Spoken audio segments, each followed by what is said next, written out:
November 22nd meeting of the Montpelier Planning Commission to order. First thing we do is approve the agenda. Everyone can take a look. Need a motion to approve. I motion to approve the agenda. Okay, motion from Gabe. Do we have a second?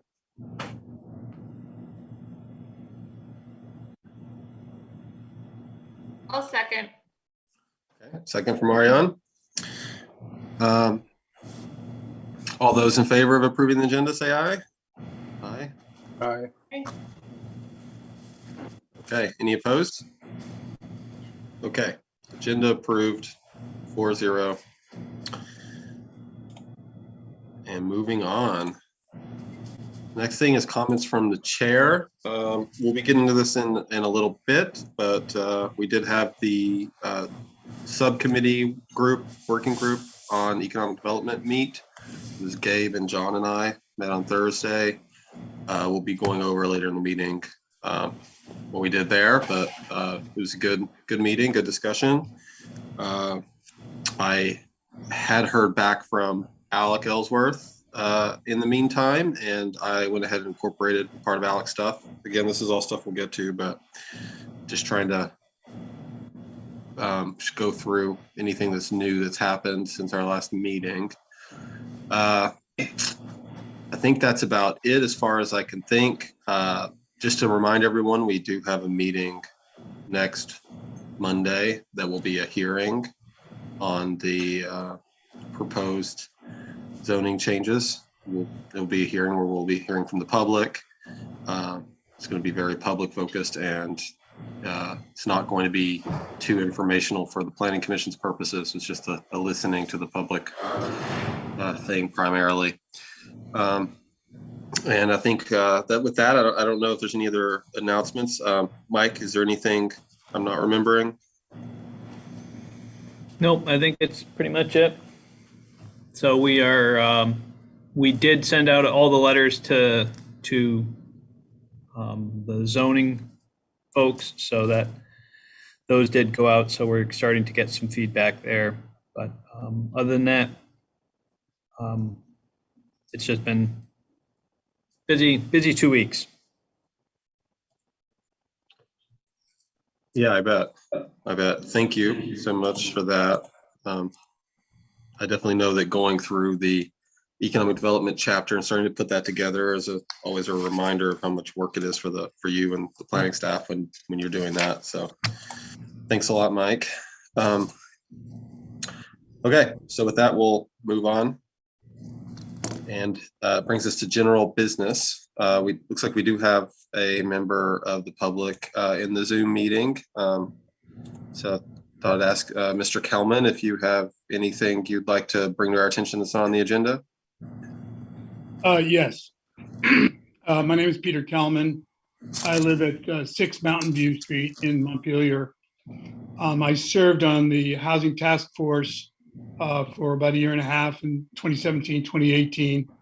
And I was co-chair of the the Social and Economic Justice Advisory Committee from its inception for about 10 months.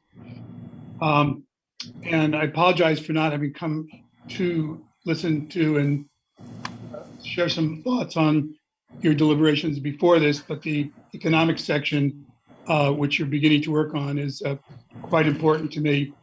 I'd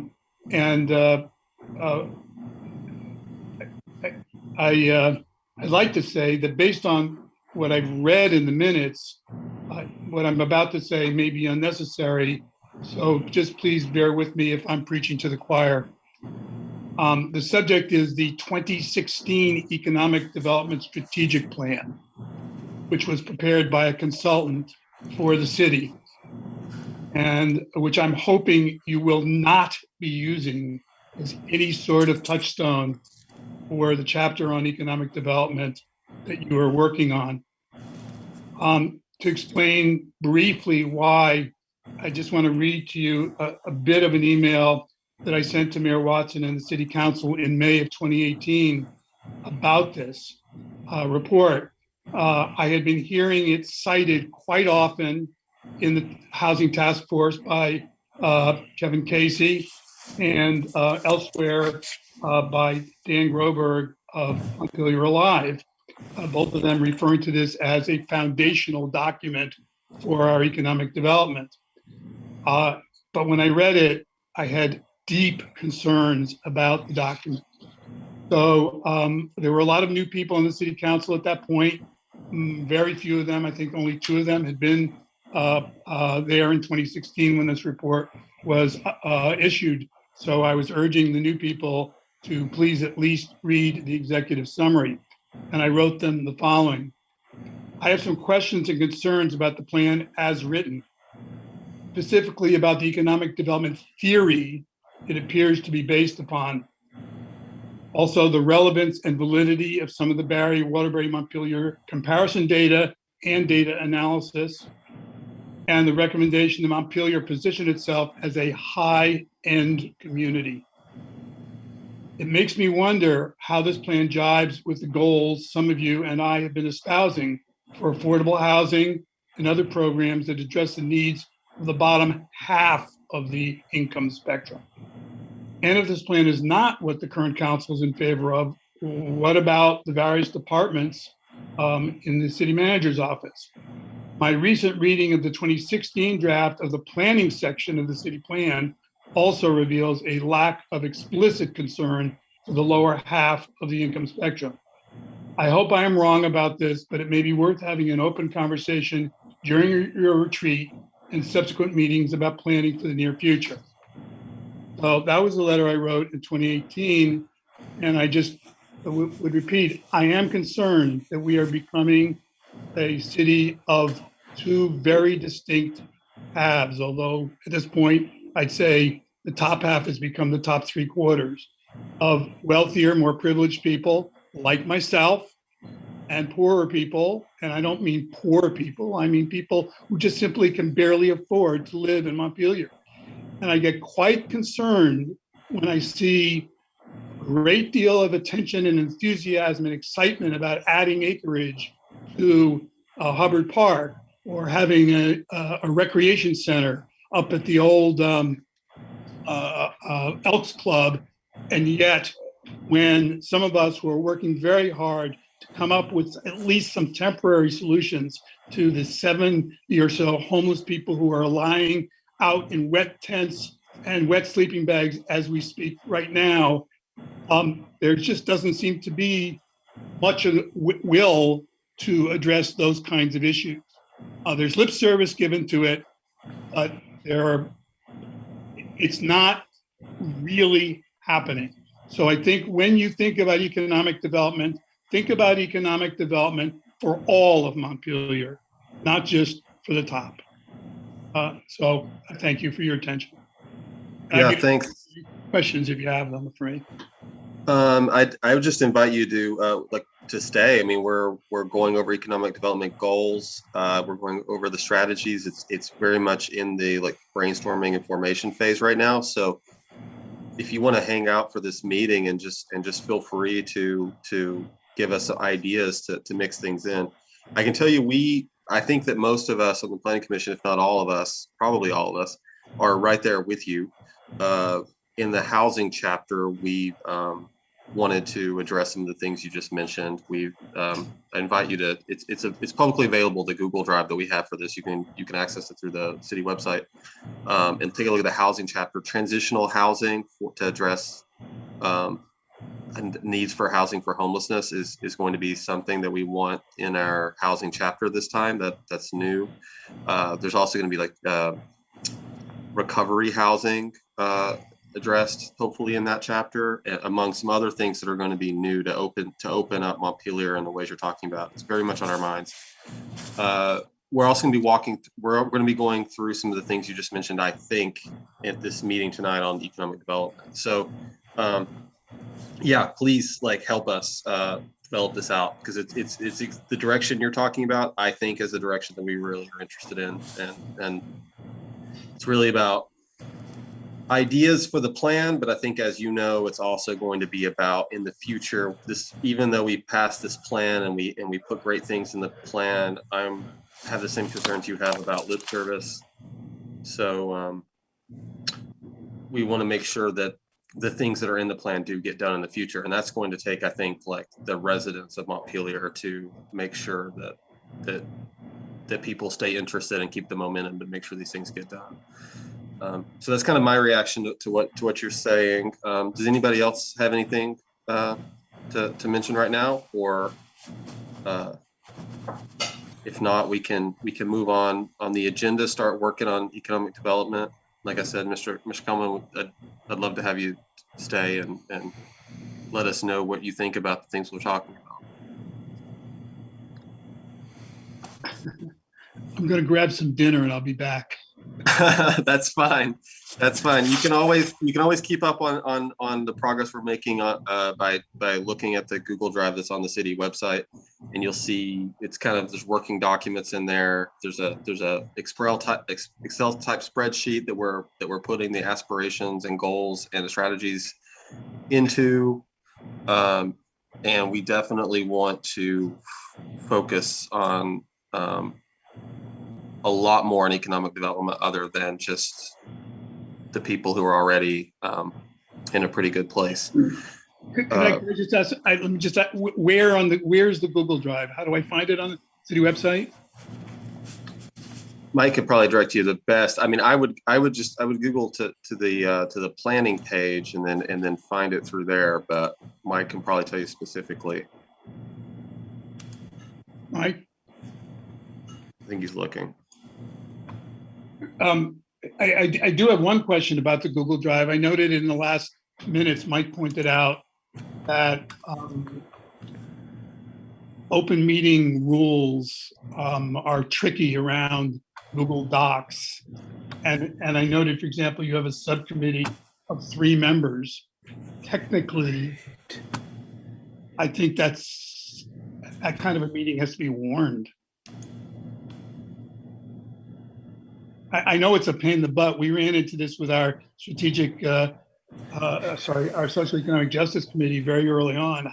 How do you get stuff done in between? Our thought is that working group doesn't get anything done. That working group is it's not an official meeting. It's less than a quorum. Everything that the working group does, that's it. Everything the working group does comes back to the warned planning commission meetings, and it's all discussed there and recorded in public. Right, but the key is less than a quorum because and none of the other members like chime in on what the 3 do. They don't make it a quorum by chiming in between. Okay, Kirby, just one other thing I want to say, and then I get better. My wife will kill me if I don't go in and eat dinner. The last thing you said, I think is really important about getting the citizenry engaged. Here is the difficulty. It's not just citizenry. We've got to get the people who are most impacted by housing shortage, by low-paying jobs, and that is very difficult because they have to spend their time getting their lives lined up.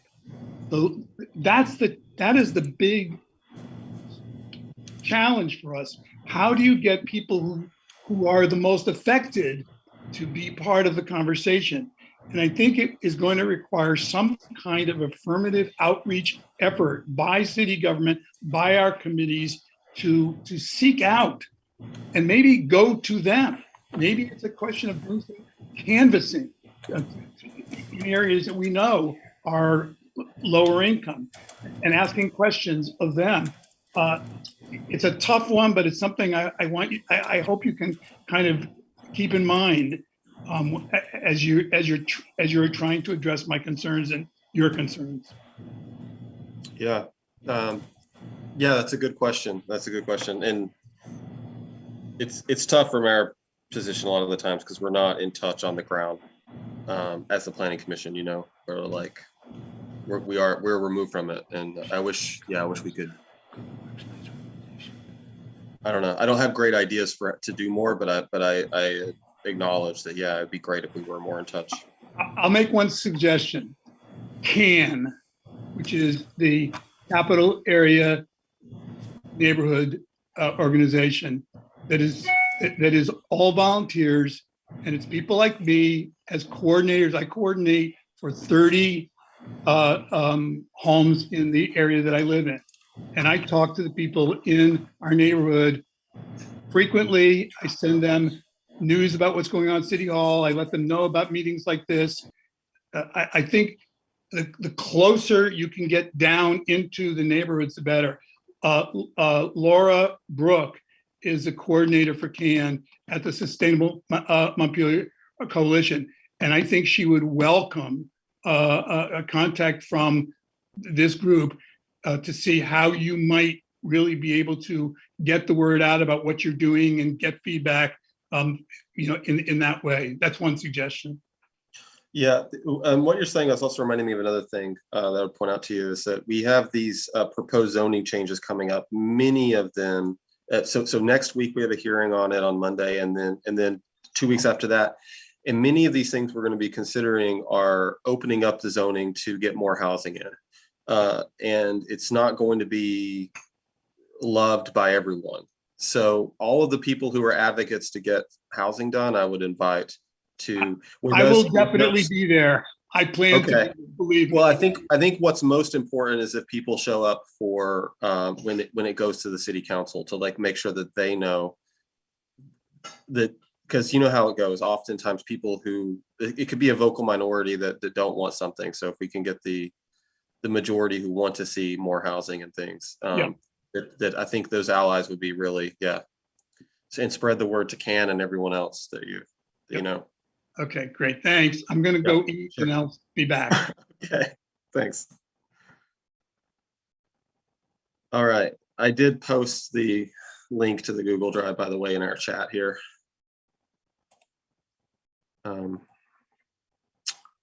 Okay. Does anybody have anything on what just happened before we go on the agenda?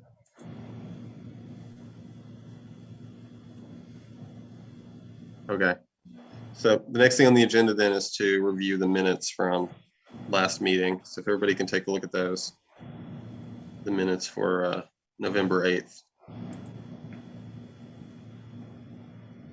So I have one quick edit to that, which is that under the who was present, Stephanie Smith was not present on November 8th. She was not on the commission anymore at that time. Okay, good catch. That must have been like a cut and paste thing.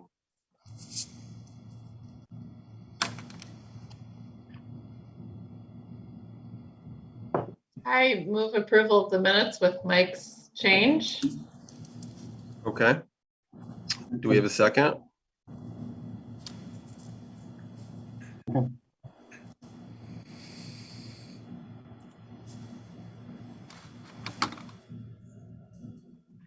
Second. Okay, we have a second from Jeff. Gabe, do you need a minute? No, I'm good. Can you hear me? Yeah. Okay. So those in favor of approving the minutes with the amendment, say aye. Aye. Aye. Any opposed? Okay. Minutes approved with the one correction. All right. That brings us to discussion of goals and strategies for the economic development chapter that we're working on. So as I mentioned before, three of us met. We went over things. If everyone can just pull up from the website, pull up the template.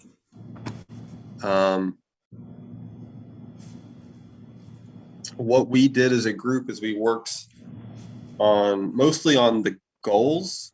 We fleshed those out a bit. The language still isn't perfect for all of the goals as far as the working group is concerned. There's still revision needed to be done there.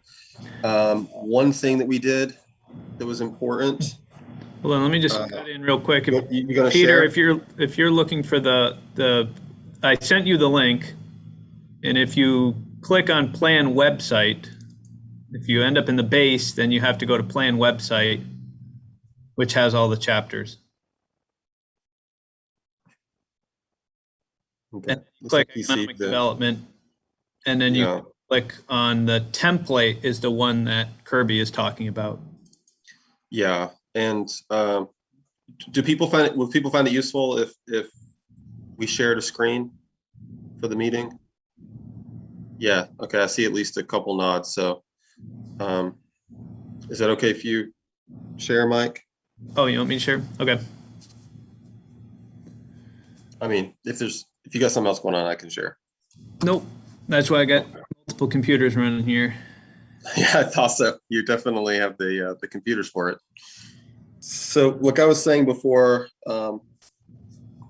Mike can share the screen at the goals page. I'm just talking about the goals tab under the template for economic development right now, Let which me is see where if I we can make it record. bigger. So we're keeping track of the aspirations, goal strategies. So under the goals tab, we currently have 7 from the working group that we talked about the other day, that tie back to the 2 aspirations that we had decided last planning commission meeting. There still needs to be some revisions to the wording of these exactly, but one thing that we did was start to tie each of the goals to something measurable related to what the goal is talking about. And it looks like Mike has it pulled up. So if we go to the right, scroll a little bit to the right under these goals, we have this potential ways to measure column. And you'll see that, pull mine up again. You'll see that under one, like goal 1 actually needs a lot of work right now because we're trying to have a goal that touches on opportunities for meaningful work for people, the percentage of positions that pay a living wage in Montpelier, to maintain an educated and trained workforce with access to childcare and other core services. So there's a lot going on for these goals. We've in the past, like in our past several months working on this stuff, we try to make sure that there's not too many goals because we've been concerned about things being kind of lost in the shuffle, like with too much. I mean, like we had a less is more philosophy so far, so we're trying to put a lot into this goal, but there is a lot there, a lot of things hard to measure. But on the right side column, we have one thing that could be measured is the percentage of the jobs in Montpelier that pay a living wage. That's something that could be measured. And we can also measure the number of seats at preschools, basically. And possibly we could do that. I'm actually not sure where that's recorded, but it's possible maybe. And then the percentage of jobs making, and this is like John Adams came with this number of $3,333 per month, which I think is, Gabe helped me remember that number. It represents there's a significant do you remember why John chose that number? I don't, other than it's tied to this living wage. Maybe that's a certain percentile of income of.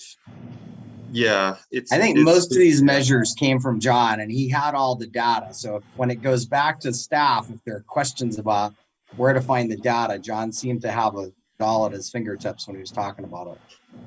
Yeah, he's very good at knowing what data exists out there. So he was pulling it up. So these are some things that could be quantified and they could be goals for us to increase. So we see those there. I guess we can just start talking about these goals one at a time. It's unfortunate that the first goal is like the messiest, but what are people's thoughts about these particular measurements and how we could incorporate these into the goal, and then whether the goal captures all the things we'd like to capture under basically the theme or the theme of meaningful work, human needs. We have any thoughts? Well, I can't remember if I said this last time. I think these are like ambitious, important goals. But I just want to acknowledge, like, I feel like, housing, I feel like maybe we have, as a city, have more control over with zoning and other, I'm a little nervous about, there's so many factors in the economic reality that, if we don't meet these goals, just to acknowledge that, if we don't meet these goals, it's not like all on the city or anything. There's a lot of macro factors going on. I don't know. That's just my first reaction to reading this.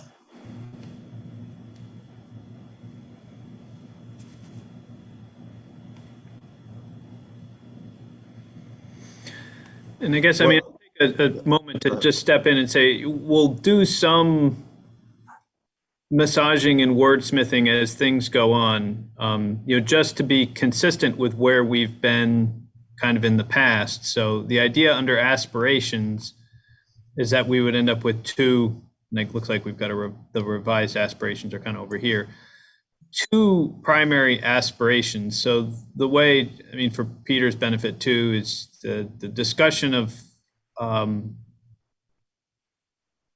the way we've structured all of our implementation plans is that we talk about the long-term goals, the aspirations, the visions, what we want to do. And the key is to have keywords in here that we're going to focus on when we get to the goals. Montpelier will provide, shuffle over a little bit more and see if I can get this to go. Montpelier will provide a resilient job market that pays livable wage. So that's one piece. So there's going to be one goal with that. And when we ask the goal on the job market that pays a livable wage, when we get to the goals tab, we want to talk about that maintain, evolve, transform. Are we trying to maintain our job market that pays a livable wage? In other words, are we already doing a good job, or do we need to improve upon what we're doing? I would imagine we're going to probably, depending on the statistics, probably be talking about improving that condition. Then encourage workforce development. Again, are we doing already a good job with workforce development? We kind of have to look and understand that to find out if we're maintaining, evolving, or transforming that. And then offer sufficient housing for all members of the workforce. So that's a third piece. So I believe the first piece was trying to look at, and I'm just repeating this for a little bit for Peter's benefit, is to kind of look at economic development through the eyes of the worker. The second one was to look at economic development through the eyes of a business owner. And we had a long discussion at the last meeting of whether we needed to have, separate categories to talk about commercial landlords, because that's a different, a lot of times business owners don't own the buildings, and economic development ties very closely to the business owners. So, but it ended up get lumped into two. One that talks about through the lens of workers, and one that looks through the lens of the businesses. Support private development, ensure those projects have access to ample infrastructure. So that's really kind of looking at quality. So there'll be some things, I think I can see quality is kind of the key word in the first half, and ensuring access to infrastructure is the second piece. So when we get to goals, we'll start to have these tied in. But the reason why I kind of went back a half step to kind of come back to goals is eventually we're going to have to kind of have a little bit of a discussion. Increase opportunities. I see that as obviously we're looking to improve this condition.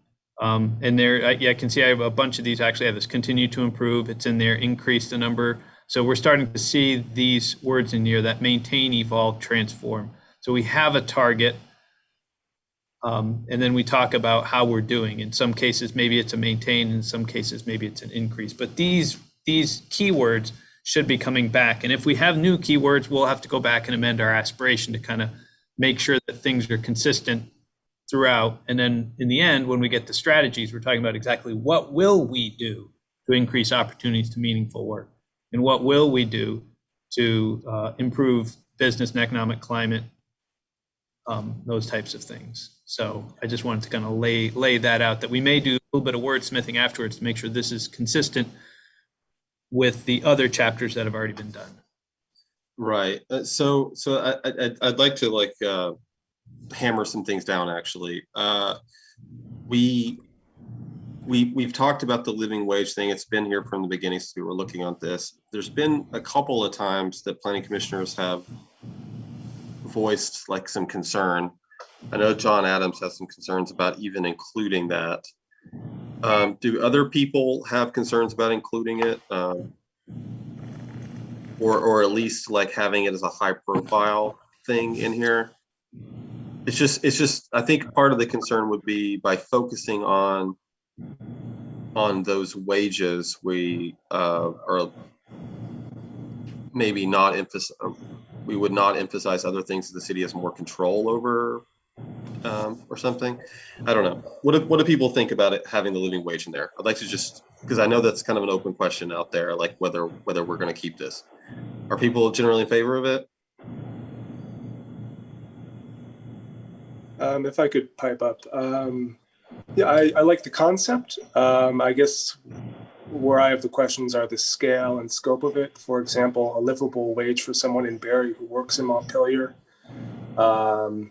would, in theory, be lower. And I know we do have the labor side and then the business side of this equation. I just want to clarify what the target might be, who it applies to.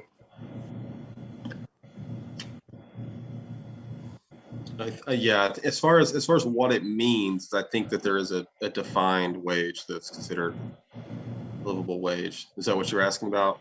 I don't know. We're talking about people in the residents of Montpelier, increasing the number of residents that have a livable wage, I think is what we were talking about. At least the way this is, the measure is written.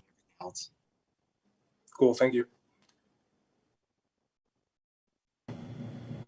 That is an important distinction that is probably not clear right now.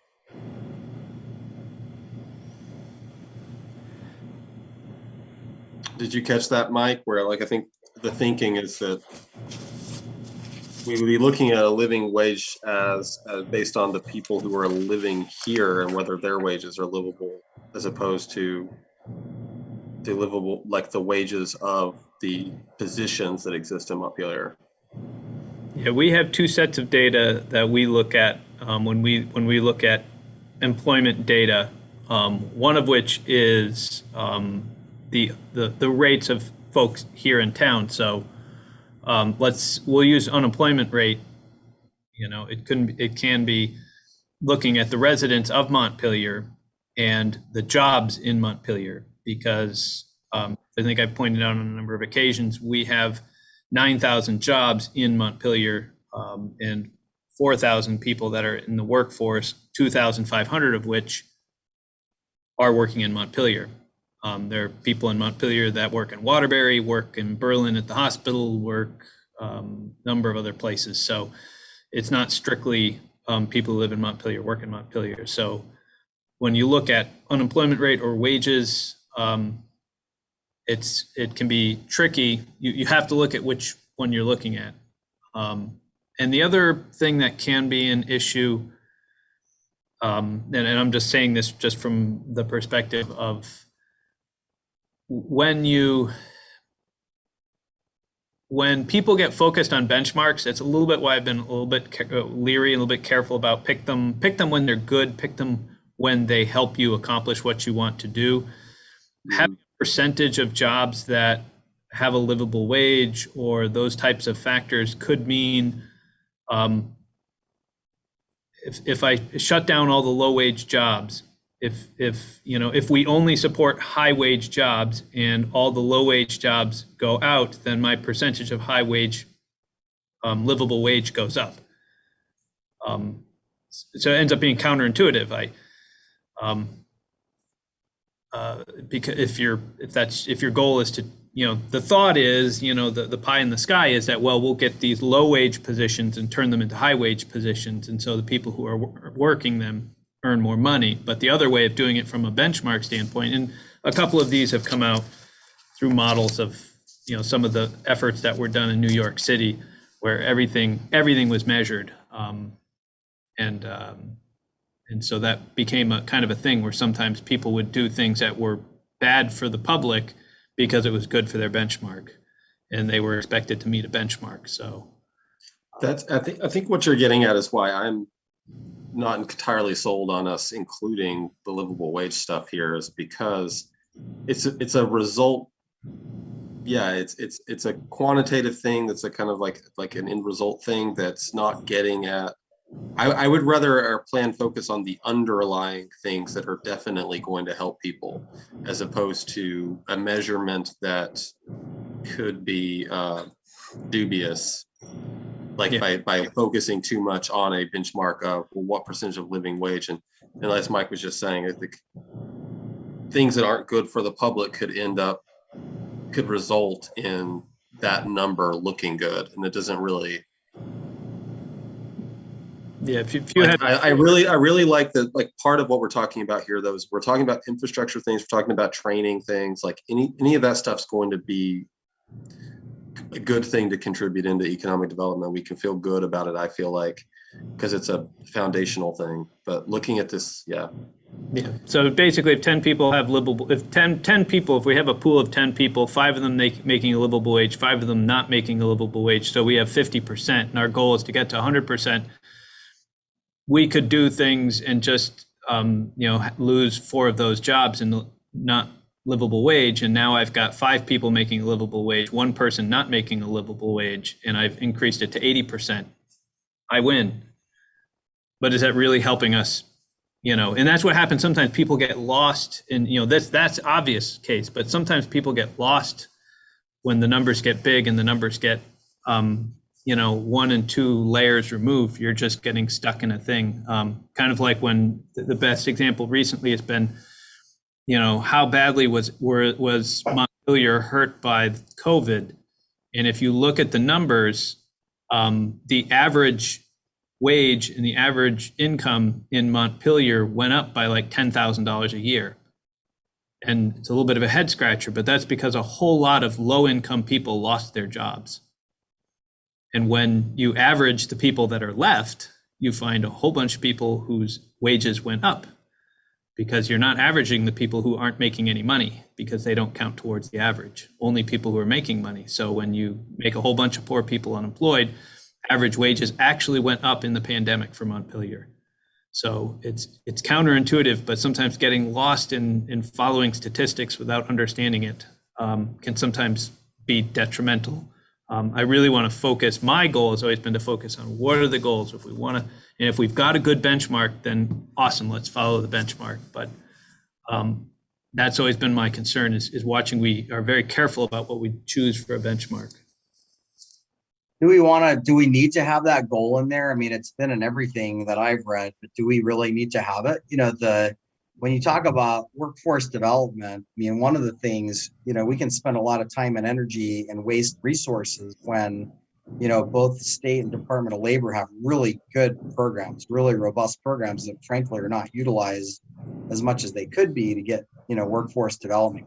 So, I mean, childcare, maybe there's something that we can do with zoning around childcare that enables that to be better, but does it need to be there? I know it's kind of the buzzword that we see everywhere.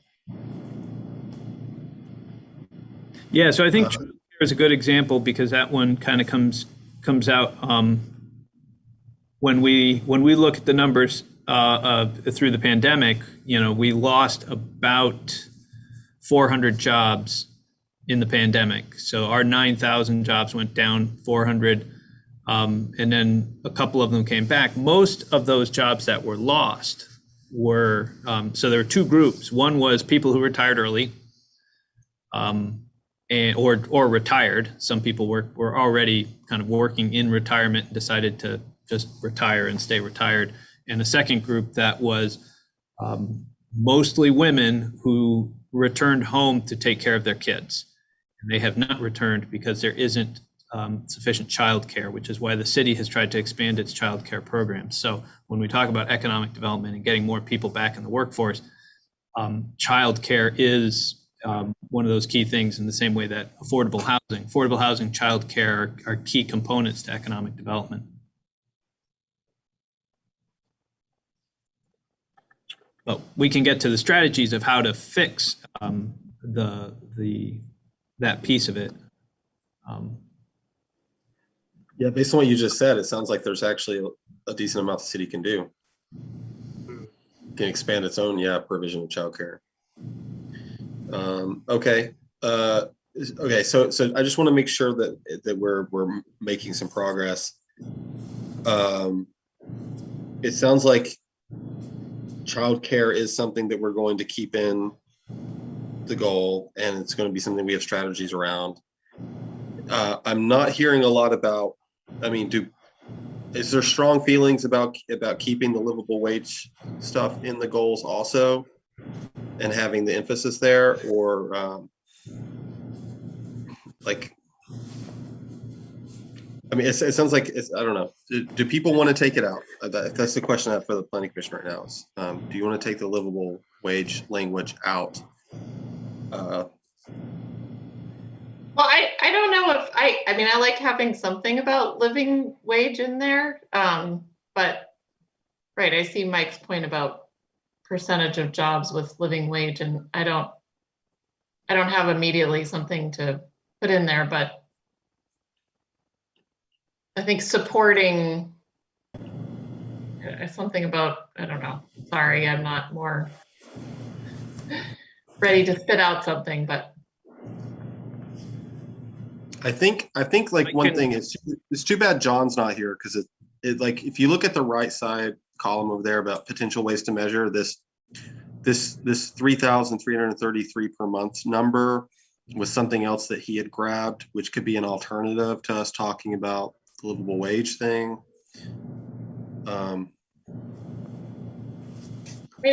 Yeah, I was going to say my concern was with the benchmark, not necessarily with the goal itself.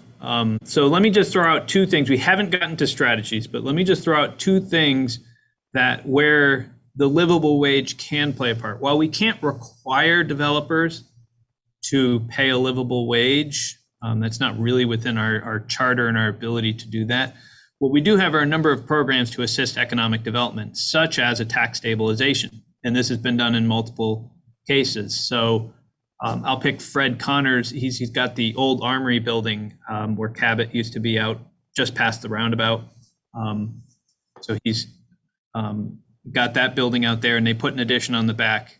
And he wanted a tax stabilization. In our tax stabilization policy, there are tiers. And in order to qualify for the next tier, so you can get a 3-year or a 5-year or whatever the different tiers are, 1 year, 2 years, 3 years, 5 years. But to move to the next tier, if you want to get a tax break, then your jobs have to provide a livable wage for the period of time in which we're giving you that tax stabilization. So it's not a requirement, but it's an incentive if you're going to do that. Again, this goes a little bit, probably feeding back to what Peter was talking about.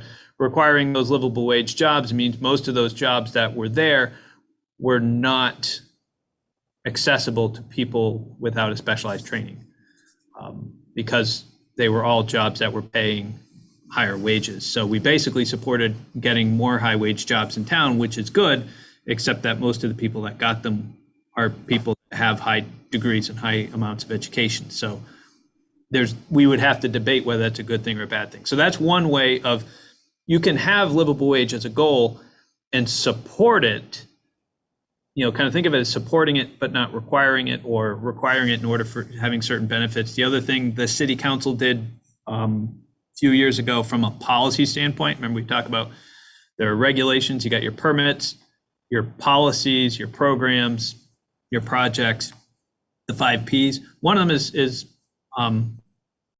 policies. And the city adopted a policy that any project that the city undertakes that will spend more than a certain amount of money, I don't know what it is, $2 million. Just making up that number, I don't know what it is, but it's a high amount of money. So if we're getting money and we're spending more than $2 million, then the people that get hired have to be paid a livable wage. I think it emulates a requirement in Burlington. So if we're going to do an expansion of the sewer plant, then everybody who works building that expansion to the sewer plant has to be paid a livable wage. So those are just a couple of ways that you can encourage and move things and support a living wage. So there are things that you can do. But again, if we didn't have livable wage as a goal at all, then it wouldn't make sense that we would have that as a condition in our tax stabilization. It wouldn't make sense that we would have policies to require it. So again, board councils change. That was a council from a few years ago, but that I just want to put a little bit of perspective in there of some of the things you can do without requiring it. I was just being a little bit more cautious about, let's be really careful about the benchmarks. I would prefer focusing as much on the goals as possible and then later find out if there are some good benchmarks rather than try to make our goals benchmarkable, if that's even a word. Kirby, Yeah. and you may have another method to your madness, but I mean, just the last couple of discussions, that we've had here over the last 10 minutes, Mike has a lot of ideas, and I'm wondering if we could just get some consensus around what's in here for goals, and then we could send it to him and the staff to sort of, think about and put some things in there that then we could bring back that are fleshed out a little bit more, because he's obviously thought quite a bit about this. Yeah, and that basically what you just said is kind of the plan as far as I'm concerned. I'm trying to walk us through some of our options for the goals right now so that we can give Mike that feedback and to come back. That's pretty much what, as far as I'm concerned, what we are doing. Yeah, and that's why I want to walk through these and get everyone's ideas on the different parts of the goals. I want to find out if livable wage is something we want to keep pursuing. If it sounds like childcare is something we do want to make sure we include. And just with that feedback, yeah, I expect Mike to come back. And the same thing with the strategies. As you know, Gabe, like the strategies are not fleshed out right now. So there's going to be a lot of work for the planning staff on the strategies. There's just some like big ideas over there too. So yeah, I think that's what we're doing. We're just walking through these piece by piece. The column on the right, I don't want to give the impression that I'm personally obsessed with trying to make everything measurable. It just so happens that a lot of these things are measurable, as we discovered in our subcommittee work.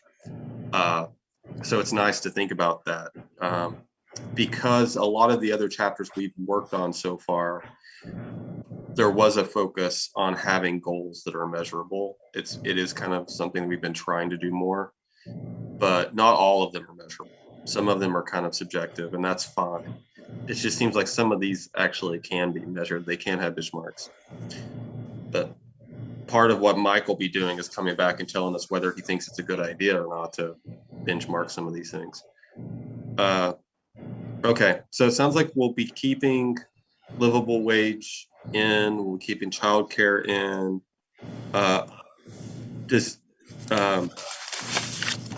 maintaining an educated and trained workforce and increasing meaningful work. Those are two other parts. Those are not too measurable. Mike or anyone else, do you have thoughts about those other components of that first goal? Should they be their own goals? Should they be included? What are people's thoughts about that? The meaningful work part and the education and training part. So those two things combined with the livable wage, I mean, I think we could choose two of the three, or maybe one of the three, but they all seem to lend themselves to each other. Which should be removed, I'm not quite sure. Well, yeah, we don't necessarily have to remove any part unless people want to. Yeah, I'm keen to slice these goals up with Occam's razor so we come out with something nice and slim. Okay, I see what you're saying. That they're redundant enough where we can actually take one out without losing anything.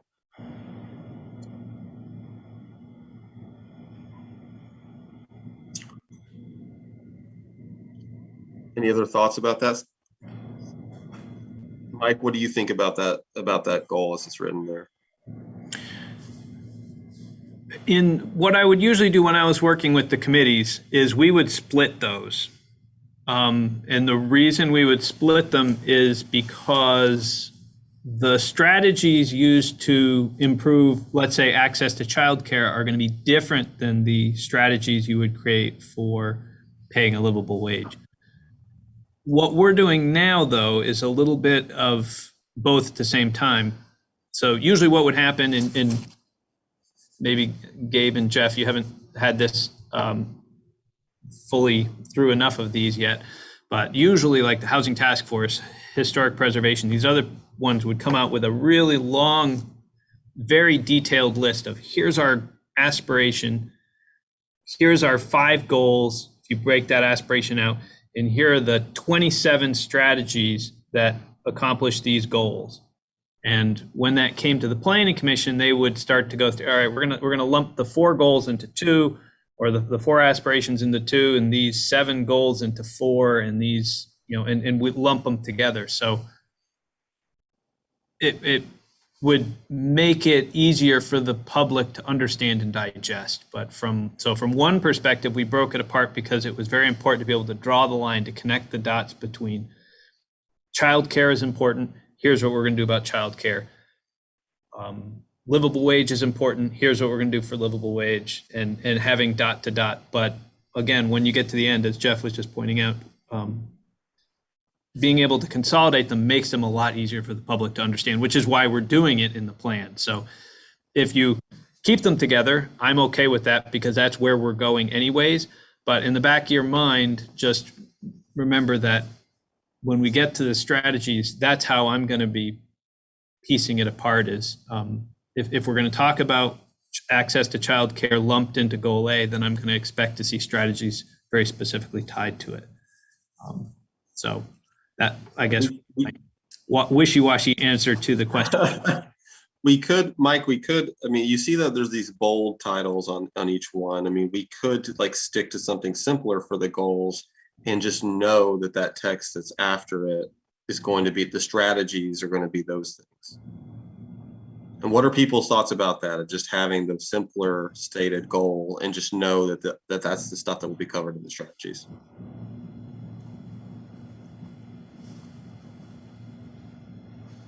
What do you think about that, Mike? Or is it too much unlike what we've done in the other chapters? I don't think it's that going to be that different.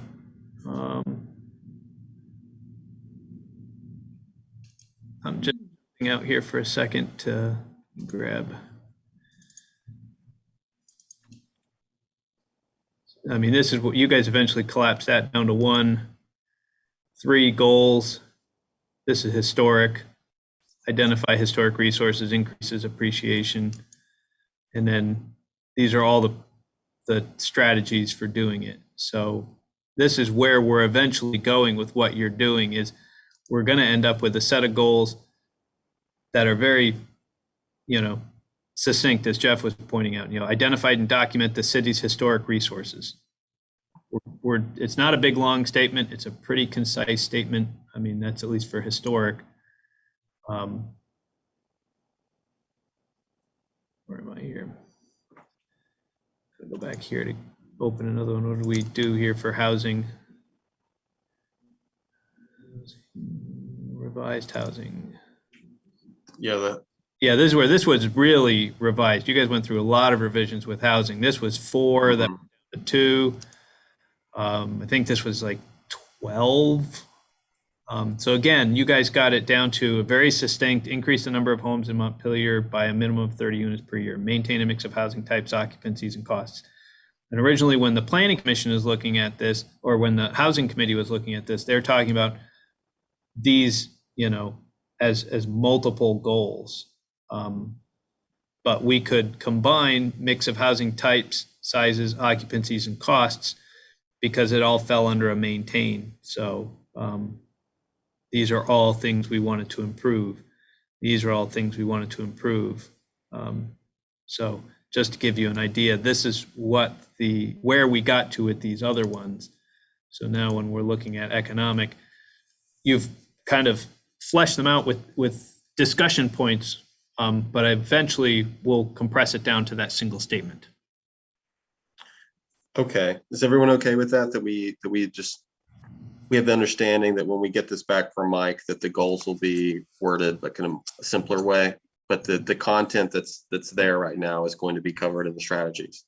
Is everybody okay with that? Yeah. All right.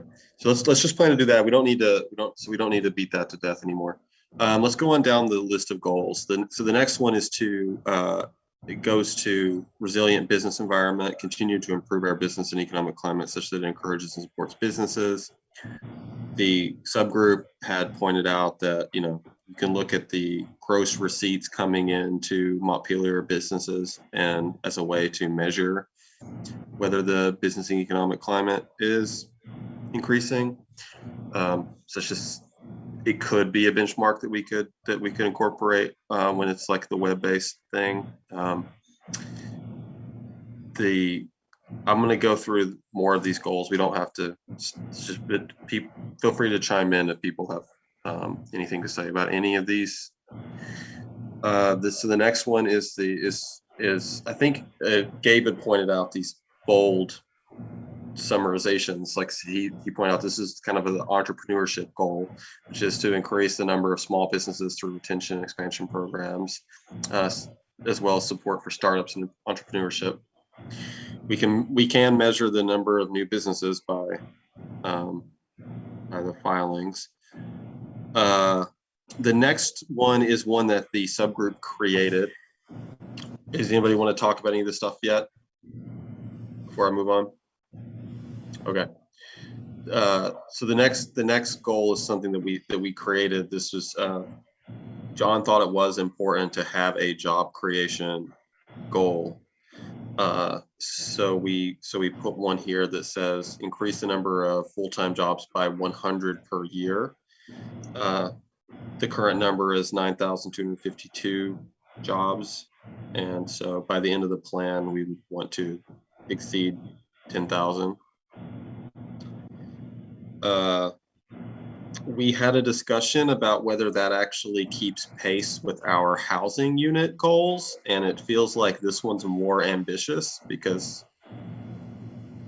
our increased housing would barely keep up with the number of new jobs in Montpelier, assuming that those people all live in Montpelier, which would mean that there's not going to be housing for people who are not currently in Montpelier, like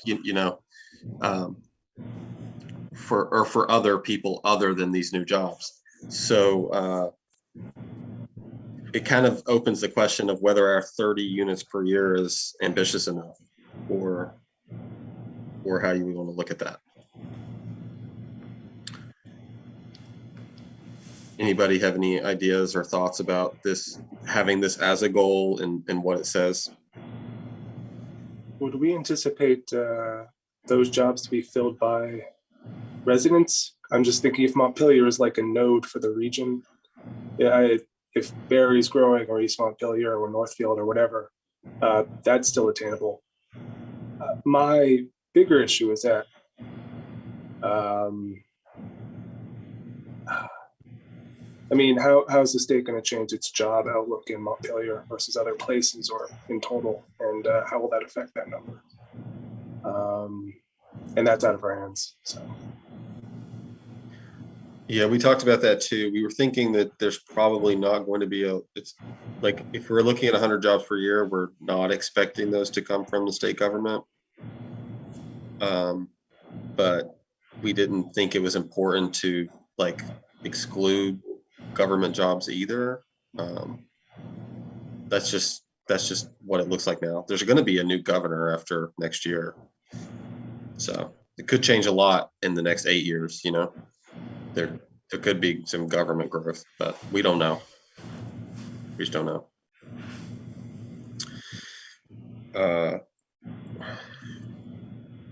As far as the jobs being created here and then people living elsewhere, that's as far as our housing chapter goes, and as far as like our just overall goals for Montpelier. We want more people in the region to be here. So if we're creating jobs here, we want those people to be here. We'd like our plan to take that into account. Because it's just because elsewhere in our plan, that's what we want. Yeah, I think if we're creating more jobs than housing units, then we're going to be making, it's going to negatively impact affordability. That's been, there's a lot of evidence to show that it's going to create a demand. People want to live close to where they work, so that will create an issue. So, just for ballpark numbers, statistical out there, our housing units are 2 per thereabouts. So for every dwelling unit, that's 2 people. But it's also on average, doesn't always work out in every single case, on average, only 1, because we've got 4,000 people in the workforce in a city of 8,000. So again, you're splitting it right in half. So it's basically 50%. So for every dwelling unit that you are creating, you would need 1 job. So if we're doing 30, I think any number north of 30 on that would be creating more of a problem. And I'm not advocating for or against whether or not we should be increasing the number of jobs. That's been debated a number of times by councils, by economic development directors, as to whether or not that's a good thing or not a good thing for the city of Montpelier, because we're such a job center. Job centers, by definition, have more jobs than people who can fill those jobs. There's only 4,000 people in the workforce who live in Montpelier, and we have 9,000 jobs. So even if every single person lived here, we would still have 5,000 people commuting to town every day. I know this maybe puts a little bit of a wrench in the progress that you've made. I think the very first board meeting that Jeff and I attended, that was the goal of the 30 housing units per year. You just look at the data that's coming in. I mean, there was some reporting in the Wall Street Journal this weekend just talking about a lot of the moves. It's not just COVID, it's like climate, refugees, people that are trying to get out of places that aren't livable. And you see Chittenden County doing a lot to expand housing. And this may be sort of a once in a lifetime opportunity to, capture some movement. If we're more pro-growth. So, and getting to Mike's point, how do you have something that's more affordable? We all can't be competing for the same housing stock. So just maybe a thought at some point of coming back to that number of 30 per year and asking if that's really the right number. I'm with you. I think that doing this whole exercise, looking at job growth, made me realize that we weren't ambitious enough about what the housing goals, that 30 per year is not adequate. Jeff and Ariane, what do you think about that? I'm down with it all. I guess I'm just a bit worried about sort of this interior focus at the moment of jobs in the city have to match housing in the city. We're dealing with regional issues. I mean, Gabe mentioned people moving from to Vermont and maybe settling on Montpelier instead of, or going to Montpelier instead of Chittenden County. I mean, we have people leaking out of Chittenden County due to the affordability issues there, and coming here. It's this very dynamic system, and I'll take all the jobs and housing we can get. I mean, you'll note the YIMBY right here, but maybe, I'm just off the cuff here, maybe something productive would be to have like a ratio rather than absolute numbers. Do we want more jobs than housing, more housing than jobs, whatever? But I'm starting to ramble now. So that's the general gist of it. Yeah, I think generally we do want the housing and the region to be here and other urban places where it makes the most sense for smart growth and everything. That's definitely on my mind. Peter, do you have something? Yeah, sorry, I missed a bunch, and maybe you guys have talked about this. It sounds like you talked about it a little bit, but Jeff is raising the issue of regionality.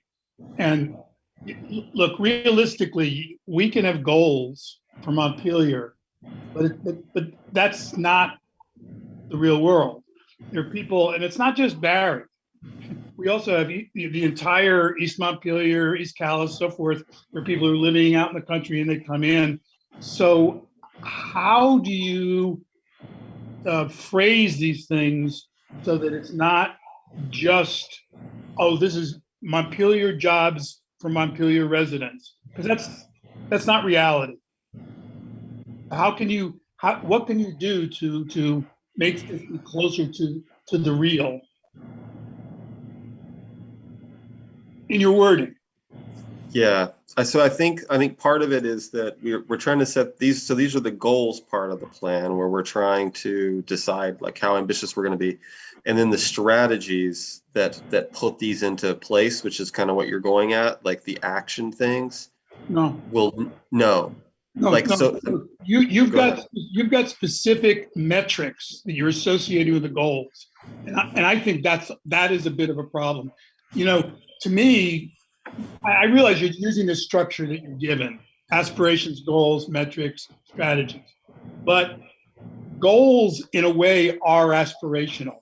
But when you stick a metric on it, now you're saying, well, you know, gross receipts with Montpelier businesses. Do you mean downtown commercial businesses, or are you including car dealers and you know, the big national companies that we have, like National Life? I mean, the metrics force you to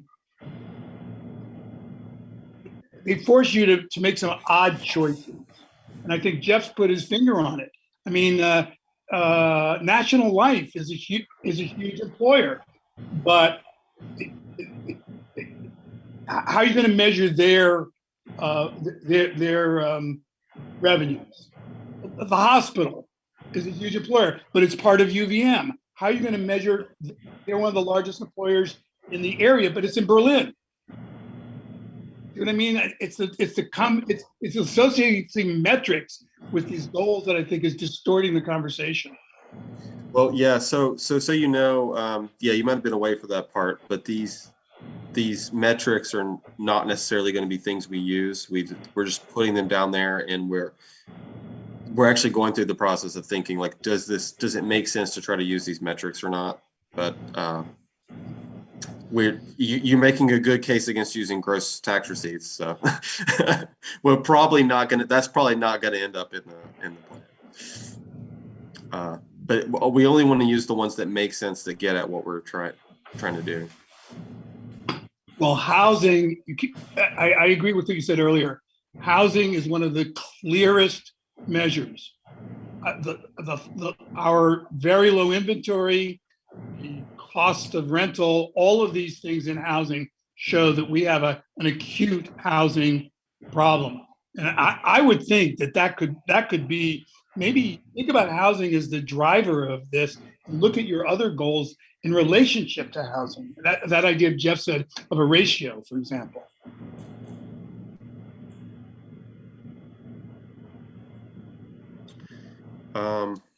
Yeah, I mean, what are the thoughts about using a ratio for job creation? And I guess what would be important is that the ratio would make sure that the job creation is not creating a problem for housing. Is that what we should try to design it around? You know, just to point out that number that John put in, that's the number of jobs in Montpelier. So that is not the number of the Montpelier workforce. So that measure, whatever it turns out to be, I mean, when he was suggesting that, he was suggesting a more regional approach, right? That we're creating jobs in the city, but the people, you know, they're living wherever they live.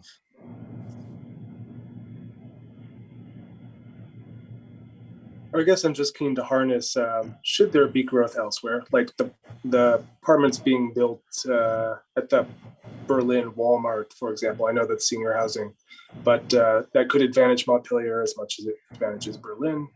And I guess speaking more broadly, I spent a lot of the past decade in Montreal, and their lower housing prices are in part due to the lower wages and all of that, and all these systemic choices they made over the decades, but also they're growing outward with a lot of transit-oriented development, and the pressure on the whole region's housing supply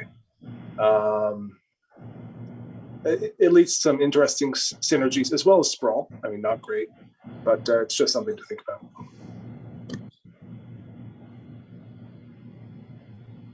I guess if we're thinking about metrics, and this is to answer the question about the job creation and housing, just as one example. The real question is, how many people live in Montpelier, work in Montpelier? How many people who work in Montpelier would like to work in Montpelier? How many people who work in Montpelier but live elsewhere would like to live in Montpelier? I mean, in some ways, it would be good to figure out some way to figure out what is the problem. Is it just a demographic problem, or is it also a psycho-emotional problem with people being unhappy about where they live and they live somewhere where they'd rather send their kids to school here, that kind of thing. And I think if you begin to look again at some of the surrounding excerpts, you get an interesting picture, I think, of relatively privileged groups living out in the country, having country life, coming into Montpelier to do their shopping at the co-op or whatever. But, they're happy with it. Whereas there are people who live on Barry Street on, low income, they can walk everywhere. They've got all that, close to the city opportunity, but they're not very happy with their lives because of how little money they make. Isn't that kind of more important than the numbers?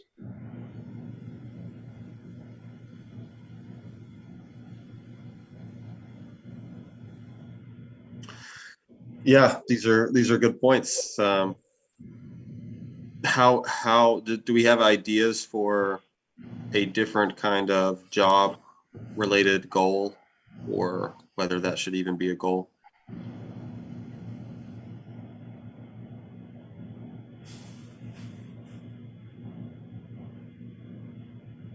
I mean, I think we can certainly get into having a conversation about maybe factoring in the regional context for some of these into whether, remember, we also have this, which are the direct goals, and we also have the chapter. And some things end up not fitting well in the goals, but fit very strongly into the chapter, where we can talk very directly about, we don't see ourselves in Berlin and Berry City as competitors, which some communities do. There's definitely some places that see their neighbors as competitors. In fact, Berlin and Montpelier have in the past considered themselves competitors. And when we tried to create an economic development commission, one thing we wanted to do is try to see if we could pair up with Berlin, and people didn't want that. But I think we can always go and see about thinking of ourselves a little bit more regionally when we talk about our economic goals, because it does, we do operate regionally. And Jeff's point about the housing up at Berlin Mall, we put in a letter of support.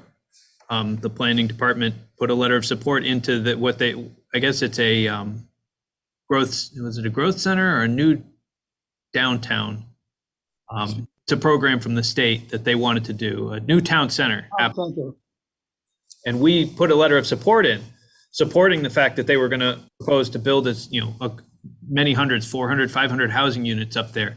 But we didn't see that as competition. We supported it. We put a letter of support in to go and say, we think that's a good thing because any housing in our region is good. And we want to have housing here, but we're not going to oppose housing there. And I think we can kind of see ourselves less as competitors. We do have goals, obviously, environmental goals and other efforts that we want to see most of our development happen within our urban core. And Berlin has an urban core, Montpelier has an urban core, Berry City has an urban core. If you look at the development trends since the 1960s, 80, 90% of the new housing development occurred outside of those downtowns. They occurred in East Montpelier and Middlesex and Calais and Worcester, and people commuting in. Less development happened. And over the last 10 years, most housing growth happened in downtown Montpelier and in Waterbury. So that was a positive change that we now have development. So I would hate to go and create a situation where we develop working pressure, not enough housing, and so we end up reversing that trend, and people start building more houses out in the country, creating more urban sprawl, creating more traffic issues, creating more energy issues, because we're creating more jobs than we are housing. I think we've got to make sure we work those two in balance, and whether it's Jeff's idea of having some kind of ratio, but I think we do have to look regionally, because all of our communities need to be thinking about this in the same way. We've got to kind of be working from the same playbook, that we want to increase our housing in the downtown, but of course increase the jobs, because that's the lifeblood of Washington County is our downtown core. We have 3 job centers, and everybody else is a bedroom community. I think that's very well put, Mike. I think if we talk about that's what we want to do is downtown with public transportation. Disclosure, I'm on the My Ride community group, and I'm very excited about the potential for My Ride. But we want to have more housing, just the idea of infill housing, the idea of ADUs, the idea of duplexing, all these things that the development office has been working on to have a zoning that will allow greater density in the city, that will organically grow downtown businesses, and especially if there's transportation up to the hospital and over to National Life and even to Waterbury and to Barry. So ultimately, hopefully, Fremont will have a really good transportation system along that Route 2 corridor. That's the kind of thing that would be great to see in a plan like this. Much more important than metrics. Yeah, I think we should make sure that our transportation, I mean, we're going to be doing this. We're going to make sure our housing and transportation and economic development chapters all match each other well. And I think part of the regional question comes down to the transportation that's going to be available and what we're planning to do for it.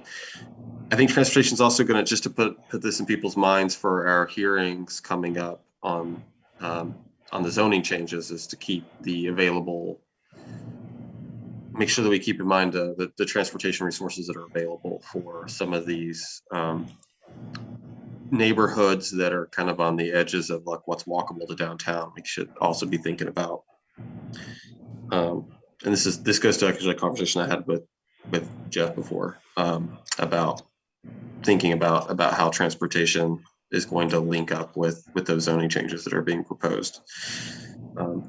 Anyway, okay, so we know, so it sounds like we're going to still work on this job idea and see if we can flesh that out in the future. Mike, do you feel like you have enough feedback here to look at it more and to come back and suggest something?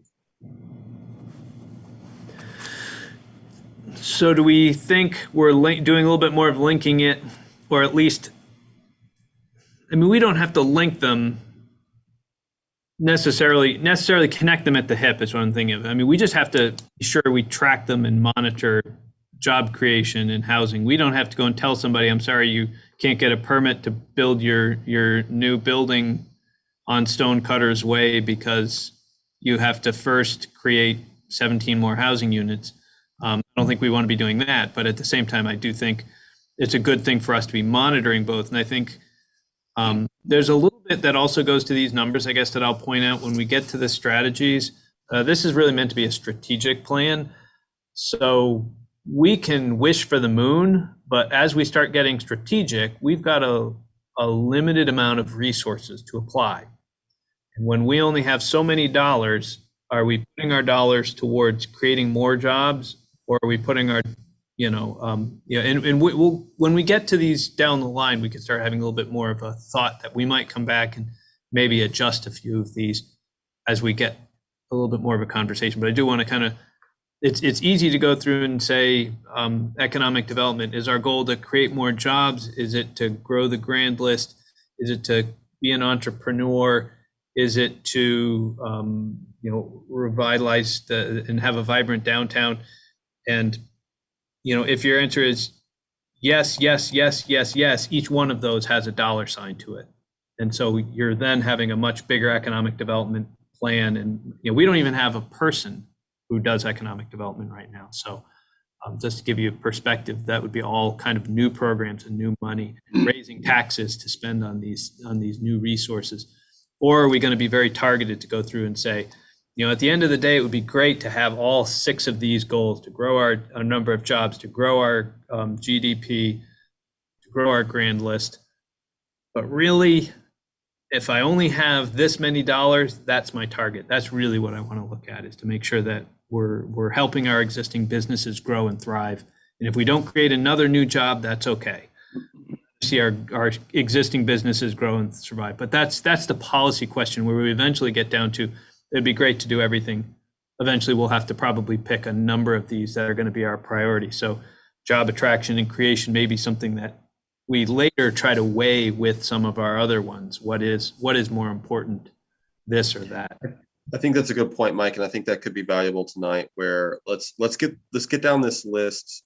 We're going to be leaving a lot with the planning office to flesh out, and maybe one thing we can cover tonight is just to give you some feedback about what we anticipate are going to be the higher priorities we're going to want to be ambitious for strategies. If people can start thinking about that when we go through this, like what feedback we can give to Mike about what we think is going to be a priority. Because I definitely have I don't have a grand vision for a lot of this stuff, but I do have some things that I think should be a higher priority.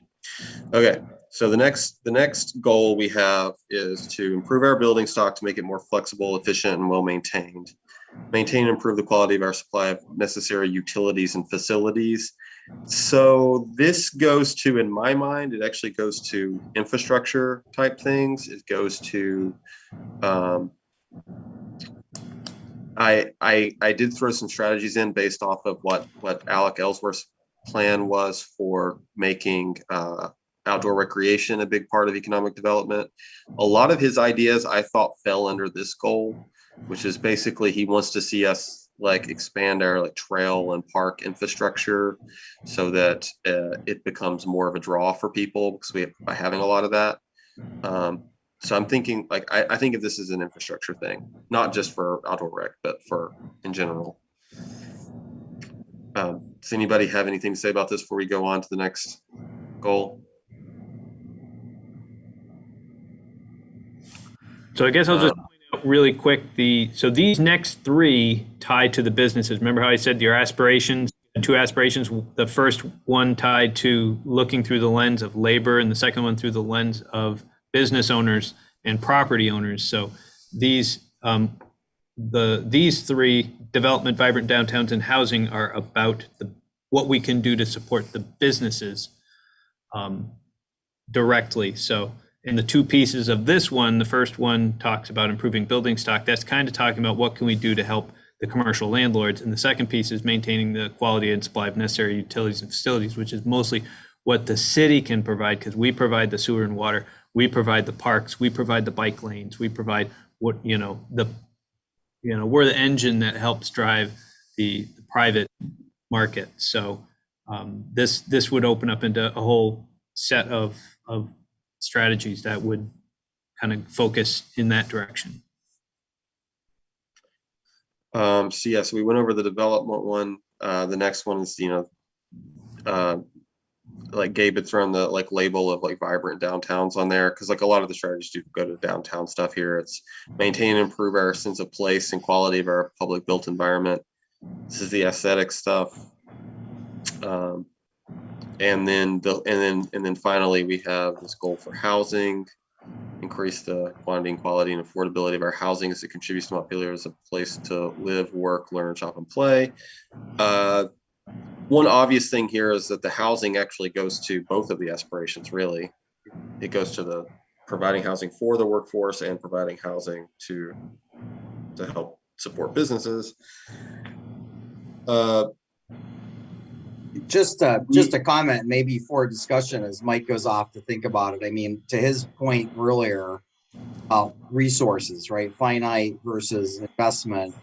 If my view, and I don't know what others' views are, but when we look at category A, how do we make the best use of the resources that we have existing?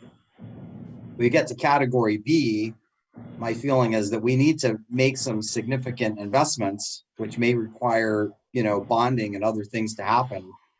To do, like, I love those outdoor things. People could flip over when they have time and look at some of those strategies. The idea of having, trail systems that are connected and, we just, and having the right, if we want to have all this housing, we need to have the right water and utility set up to be able to support the housing. The roads, right? We need to improve our roads so people want to live here. So, I mean, I think that those are things where I was just reading, and I know Peter had brought this up earlier, but this discussion of a rec center, which actually I think that's a good discussion. They didn't really get to any resolution from what I could see. But the idea of it is, do we want to have something that, the city could come out and just take a wag at, on town meeting day to say, hey, is it worth exploring some of these things? But it seems like that's the area where we need to make some investment if we really want to achieve these goals. You're saying development and housing are areas of focus? Is that what I'm hearing? I'm just seeing if there's a consensus on that's a place where it's probably new resources. I'm with you personally. I think that I like the idea of economic development being driven by infrastructure type stuff. For one reason is that it seems equitable, that you're spending money for everyone and you're not trying to. It just seems like it's a low risk way to spend, is that you're not risking like wasting money that way if it's on foundational stuff. What do other people think about which of the goals we want to be ambitious about?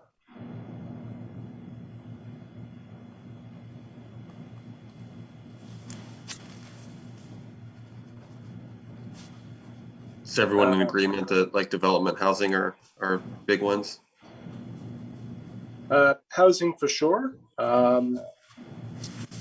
Development, I think, it's a high priority, but I think would follow at the pace of housing or jobs. I'm wary of, and forgive me if I misinterpreted the gist of the cut of your jib, Gabe, whatever the expression is. But if we were to like ask for a bond to fund a new rec center or a new wastewater treatment plant, I don't know what needs fixing in Montpelier in particular right now, but I'm wary that there's willingness to pay for that sort of big investment. But housing number one. That I guess that's the main thing.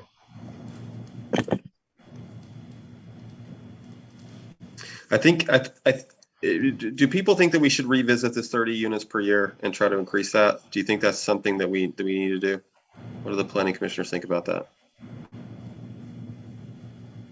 Yeah, I would support revisiting that. I think it was a good goal, but I think if we're trying to stretch, I think we could stretch. Yep. Okay. If you have any recommendations, Mike, for if we were to increase that, what do you think a good number would be, and what makes sense? That's, as you said, something that's not pie in the sky, but something that's achievable, but also, effective. Yeah. I think it's one of those ones. It is. I mean, 30 units a year. It doesn't sound like much, but when you get down to doing it, it's actually a surprisingly difficult number to hit. You'll hit it periodically, which we have when we did the transit center. One shot, we got 36 units. That's awesome, but we just don't get too many transit centers and French blocks. So as we go up, it becomes a matter of resources, and it becomes a matter of how much the city is willing to kind of get involved. And I would, if the goal is to have more, I certainly wouldn't be thinking we could get 100 units a year. We just don't have the land to do that, but it certainly would be possible for us if we were, I hate to speculate on options, but unfortunately we're not Arizona. We don't have, miles of flat desert that we can just plow into the next set of cactuses and build out some more. We've got a lot of terrain and a lot of limited space to build, but there is still room for us to do infill without destroying the character of our neighborhoods. So. Okay, yeah, if you can let us know what an increase and a realistic increase looks like. Yeah, I agree. 100's probably pretty difficult. Okay, so Peter, do you have something else? You're on mute.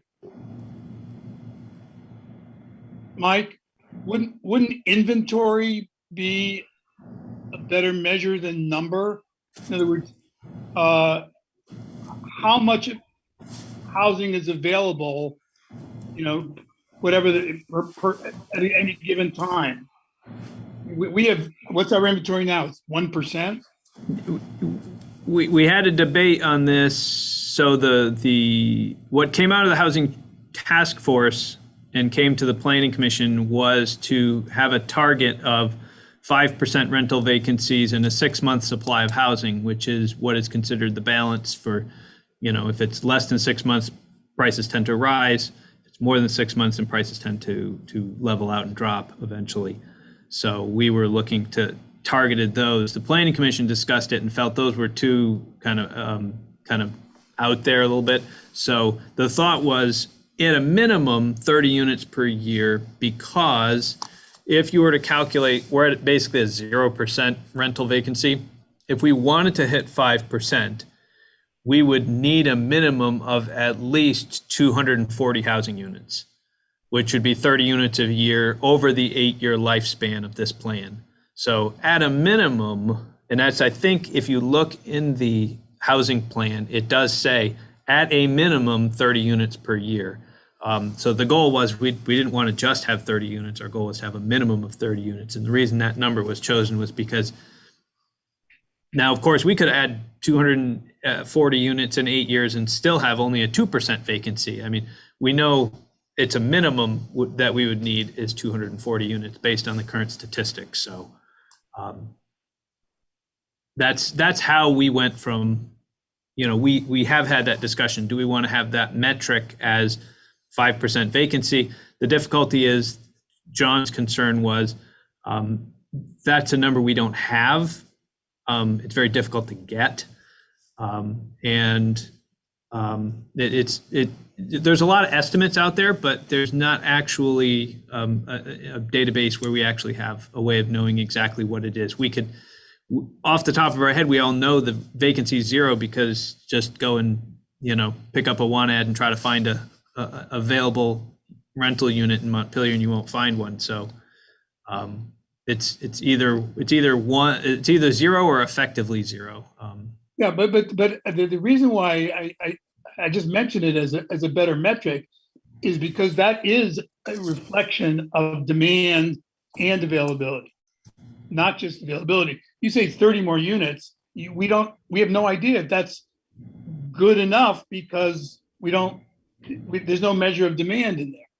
But I understand there's some difficulty in estimating inventory.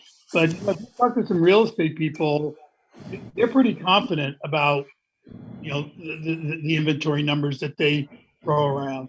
And it's just something to consider rather than just a raw number of units. We liked the direct approach. We liked that it was less squishy, but we didn't necessarily think that 30 was the right one. I mean, we can increase that. So that's how we went with that.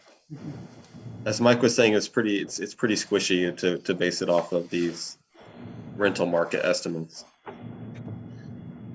we liked having the direct thing because it's more obvious that, like, do we meet it or not? Like, I think we thought that it would encourage more development in a way. So, okay, so looks like we have that stuff handled for now. Looks like we have plenty for Mike to look at and to consider.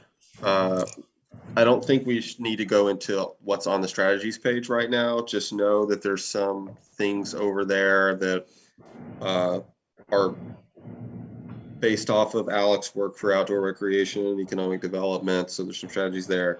There's a lot of content that Gabe put over there that's just kind of the seeds for ideas for strategies that based on what our goals are. But I think we're good with leaving it to the planning staff to flesh out from here. Is that okay with you, Mike? Yeah, I think I've got enough to be able to put things together. So if we got a couple minutes, I just wanted to go back to the aspiration. There's one thing we pulled out and didn't include in the aspirations, which we had a little bit of a discussion of, which we kind of have to figure out, I think, from a policy standpoint. Within the EDSP and within other things we've talked about, what sectors. So somewhat, what are we supporting when we're talking about supporting businesses? We've talked a little bit about outdoor recreation, tourism. These were the pieces that came out before for Montpelier to have successful employment in a variety of sectors, including state government. So state government is our biggest driver. Sometimes when I talk to economic development folks, they actually cringe at the fact that, why would we want to support state government? But when they are our strongest employer, you want to make friends with your folks that feed you. Businesses that support the functions of state government. So the reason we have more nonprofits than anyone else per capita in the country is because we support the state government. So we have the nonprofits and lobbyists, finance, national life, outdoor recreation. We've kind of talked about. People want that to be a focus. And then we end up with some of these other ones that get a little bit more squishy of what our goals are. The EDSP talked about professional services and specialty manufacturing. And then retail and tourism generally come in because that's our downtown. That's our Montpelier alive. That's our vibrancy. When we talk about these things, really comes down to our retail and tourism. But I guess they're, a kind of a decision that kind of falls in of, it seems like an awful lot of sectors that we're supporting, because when we get, and I bring this up because when we get to our goals over here, we do start talking about vibrant downtown. That's kind of supporting those two, tourism and retail in the downtown, and those types of pieces. So kind of having a sense of, are we missing? I'm kind of the same mind that we don't need to really worry about the government. The lobbyists and the people associated with government are gonna come here anyway. But the things that need the most work, Montpelier Alive's done a great job. There are so many opportunities to increase and build upon the foundation that's already been set to really market that destination of our downtown. There's such great resources there, and it can be improved. So, Mike, I'm understanding that you're asking whether you think our aspirations cover the ability to concentrate on some of these niche areas, and I think that it does without having it in the aspiration. The aspiration for the business side is Montpelier will maintain Montpelier will maintain a robust local economy by supporting quality private development by ensuring those projects have access to ample infrastructure. I think that covers the ability for us to have some strategies oriented toward specific industries. So I think that it is covered in the aspirations. Am I understanding that that's your concern? Yeah, I was just making sure we kind of understood, we were kind of on the same page of what we're hoping to try to do. And I get Gabe's point. Actually, it's a very good point, is the fact that when we're kind of thinking a little bit out loud of that sustain, maintain, evolve, transform, I don't think we have to do much. These may be our sectors. Montpelier sectors include state government, businesses that support the functions of state government, finance. Those guys are fine. We want them, we love them, we want them to stay, but we really don't need to support them. They are fine taking care of themselves. But where we do need to focus, if we want to expand our sectors and if we want to be successful having multiples, is outdoor recreation. We need to improve on. If outdoor recreation is going to be a focus, we need to do things to support that, including parks, trails, bike paths, those types of things. I'm not sure about supporting the professional services. I'm not sure about specialty manufacturing, but retail and tourism, certainly those both come up again and have come up. Is that I don't want to say our downtown is economic downtown is fragile, but certainly COVID has shown how quickly we could lose our key players in the downtown, and they were remarkably resilient. But I think we do need to continually make sure that we are doing things that support our downtown and have that strength.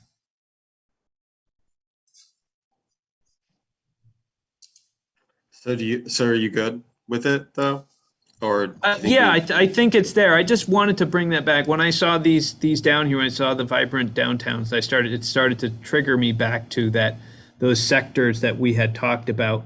And if we're going to, as our sectors, are they reflected in here? Because I can talk about those sectors in our chapter. And as long as they start to come out here and we can start to point to things later on to go through and say, hey, we talked about wanting to do outdoor recreation. And if that's going to be a focus for business development, remember, this is about people, this is about the business development. Are we doing enough? And I think this facilities here maintain our quality and supply of utilities facilities. Part of those facilities is going to be that parkland. Part of that is going to be those bike paths. So if you look under the strategies where I drew it up based off of what Alex said, it was development and vibrant downtown are the two categories that I thought his things would fit under. So there it is. If you scroll over, meaningful work, entrepreneurs, development, vibrant downtowns. Yeah. So, so I think what you're looking at is that what Gabe, is that what you threw in there? You're on mute, Gabe. I think Gabe threw that stuff in there, and I think that so further up is the stuff from Alec. I think further up maybe C or D.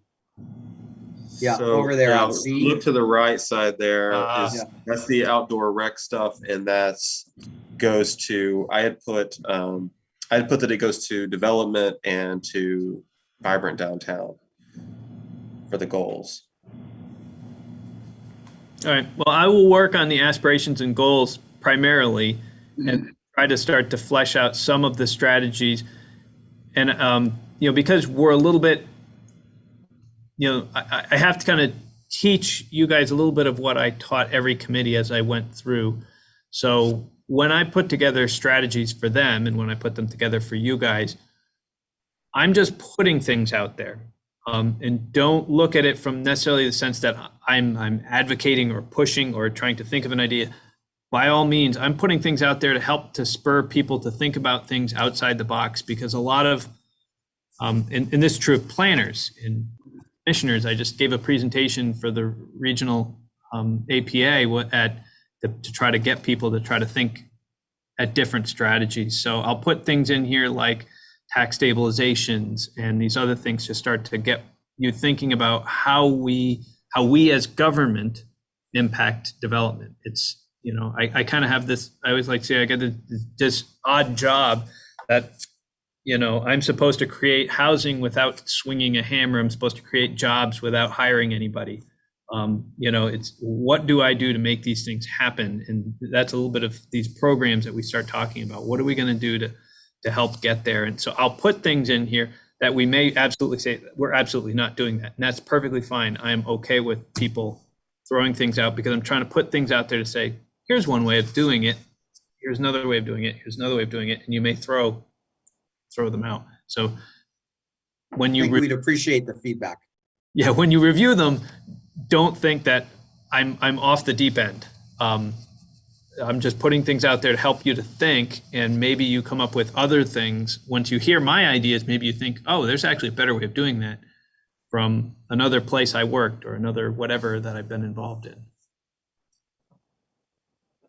Yeah, thanks, Mike. I think we understand that. Peter, did you have something you wanted to add real quickly? We have to adjourn Yeah. pretty soon. Real quickly, I just noticed in that list of things to support, there's a pretty big one that we do support now and that I think is pretty important to Montpelier, and that's arts and culture. We actually want to do an arts and culture chapter, which is something we hope to get to later, which is going to be new for the city plan. So we want to focus on it to that degree where we want to give it its own chapter, actually. Okay, I just want to point out that the city currently is quite good at financially supporting the library, the T.W. Wood, and other things. And Montpelier Alive is, with the art walks and the front, and it's a very important part of Montpelier. So maybe it belongs a little bit in the economic development area too. These arts places cannot survive without city support, and we already are probably losing the film. What do you call it? Film festival. We might. The college is cutting back. The College of Fine Arts is cutting back. This is something that we should be thinking about. The fact that you're going to do a section on is great. Thanks. Yeah. Thanks. Okay. Does anybody have anything else? It sounds like we've given Mike a lot to work with. Our next few planning commission meetings are going to be away from city plan stuff a bit because we're going to have the hearings on zoning changes coming up next week, and then the second Monday of December, which sounds like it's good timing because it's going to give Mike time to flesh out economic development more. You look kind of stressed, Mike. Hang in there. You got maybe another month before we'll be hounding you about this stuff. Okay, does anybody have anything else before we adjourn? Okay, do we have a motion? Just a brief question. So for the upcoming hearing, is there anything in particular we should read or familiarize ourselves with? It's a different format of meeting. It's going to be different. You should definitely read the memo that Mike had prepared before. Unfortunately, you and Gabe joined after the Planning Commission had the benefit of going through everything. Well, we didn't go through everything because there's been some things added since then. But at the next hearing, Mike, you do plan to summarize. Yep. So he will summarize, and then we'll hear from people. But it's not going to be a lot of as much opportunity for the Planning Commission to get into asking questions because we want to make sure it's for the public. Yeah, so I think we broke it into like 4 steps. One is we open the hearing. So it's a planning commission. Kirby will open the hearing. And then I'll give a presentation. I'm going to try to keep it relatively short, to kind of focus on the different points. The way it technically goes is you guys are free to ask questions. Usually they're clarifying questions. And then we try to turn it over to the public. Now, just for understanding how this works kind of in practice is, we try to have the public, address everything to the board. We generally don't engage in debate with folks. We really want to hear their comments. By all means, ask clarifying questions if you don't understand what it is they're asking about, or if there's something in particular you want to understand it. But the point is really to make sure we hear from as many people as possible, and kind of get ideas of which ones.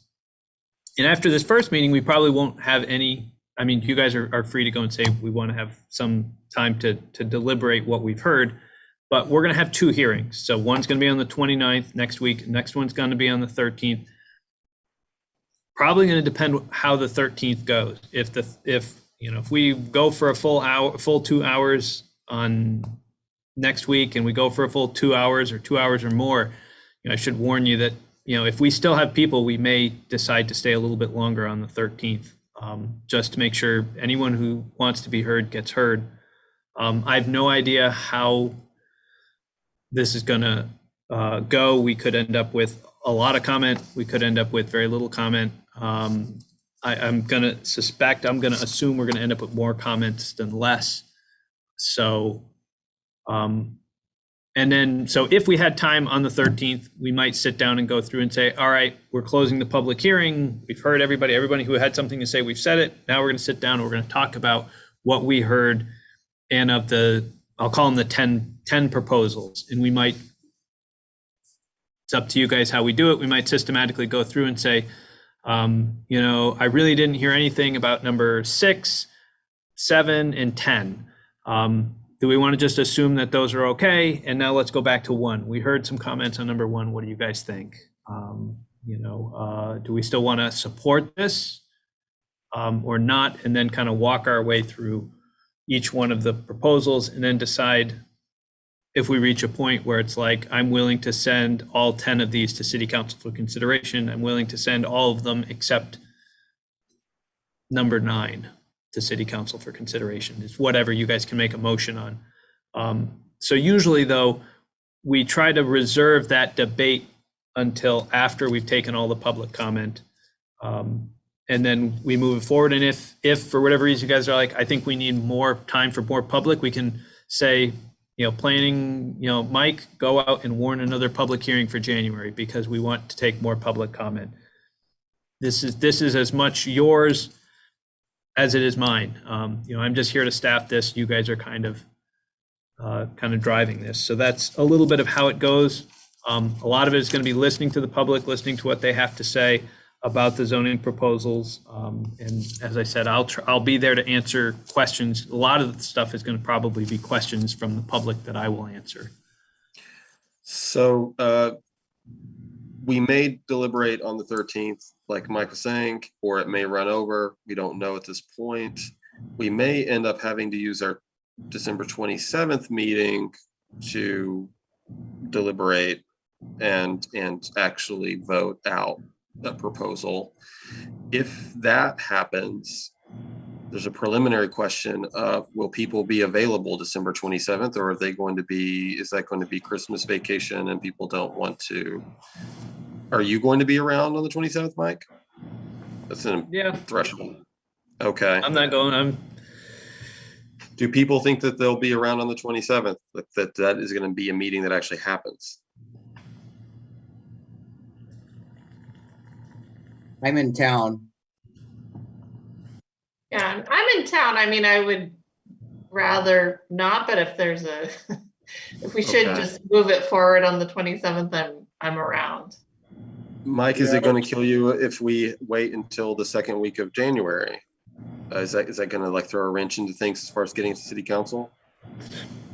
Nope. It's just the time. It's gonna take as long as it takes to get it done and get it done right.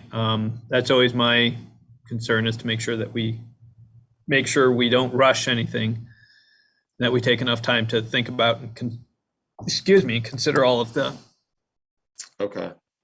pieces. Well, we don't have Aaron or John or Marcella tonight to really get good feedback on who's going to be available the 27th. So it looks like we're going to need to table that till the end of the meeting on the 13th. Try to help me remember, everyone, to revisit whether we're going to have the 27th as a meeting. It sounds like that's going to be up in the air. So we'll either deliberate on the 13th if we don't have time, maybe the 27th, maybe the second week of January. Sorry that everything's so tentative, but it sounds like we're just going to have to play it by ear because we don't know how much public engagement there's going to be. Is that okay with everybody? Okay. All right. So do we have a motion to adjourn?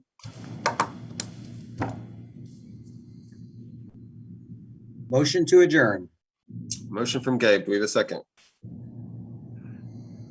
Second. Second from Marianne. Okay. Those in favor of adjourning, say aye. Aye. Aye. Any opposed? All right, everybody have a great night and see you next week. Happy Thanksgiving, everyone. Thank you. Thanks. Bye.